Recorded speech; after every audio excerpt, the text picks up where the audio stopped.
Change, by definition, as a verb, means to make or become different, to take or use another instead of. As a noun, it's the act or instance of making or becoming different, or simply coins as opposed to paper currency. To me, it's something we either seek or never want to come. Change is something that is bittersweet. It's an oxymoron that plagues people across the world. See, there are two extremes of change. Everything is comfortable. You've become complacent and satisfied with the state you're in. You don't want anything to change, or you don't enjoy what's going on. You need it to be different. You need it to change. Now, these are two extremes, and you would think they have nothing in common, but in reality, they have at least one thing in common. That being, change will always come. Change doesn't care what extreme you're on. Hell, it doesn't care what changes happen, but something must change.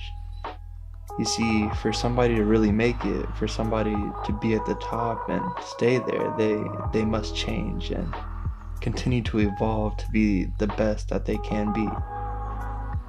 At the same time, though, someone who sits back and does nothing and attempts to stay the same person, I say attempt because you will always change, but that person slowly but surely falls behind. This being the case, I see change being ruthless but merciful. It punishes those who refuse to acknowledge it, but loves those who accept it. Now, I'm not saying be comfortable with change. There are things you can't control that change for better and for worse. Because of this, change isn't always great. It isn't always comfortable, but learning how to adapt and be ready for change can take your life to the next level or make painful moments not so hard. For example, knowing the change of seasons. A farmer knows when crops will be harvested and when they will be planted. The farmer can use this information to better prepare for each season and become the best at that job. But what happens when a farmer doesn't know a drought is coming?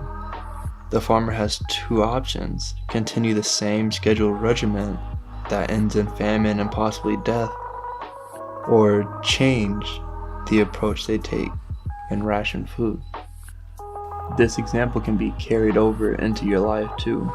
Making yourself aware of possible changes and preparing for them can put you in a better place mentally, physically, spiritually, and financially, depending on the situation. I know everyone is capable of doing such a thing, planning ahead, but the real challenge is knowing and planning for how you will react to unexpected changes.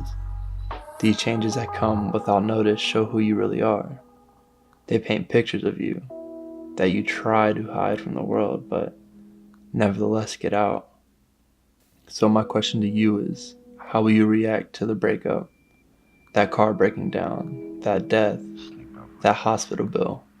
How will you respond to unexpected change?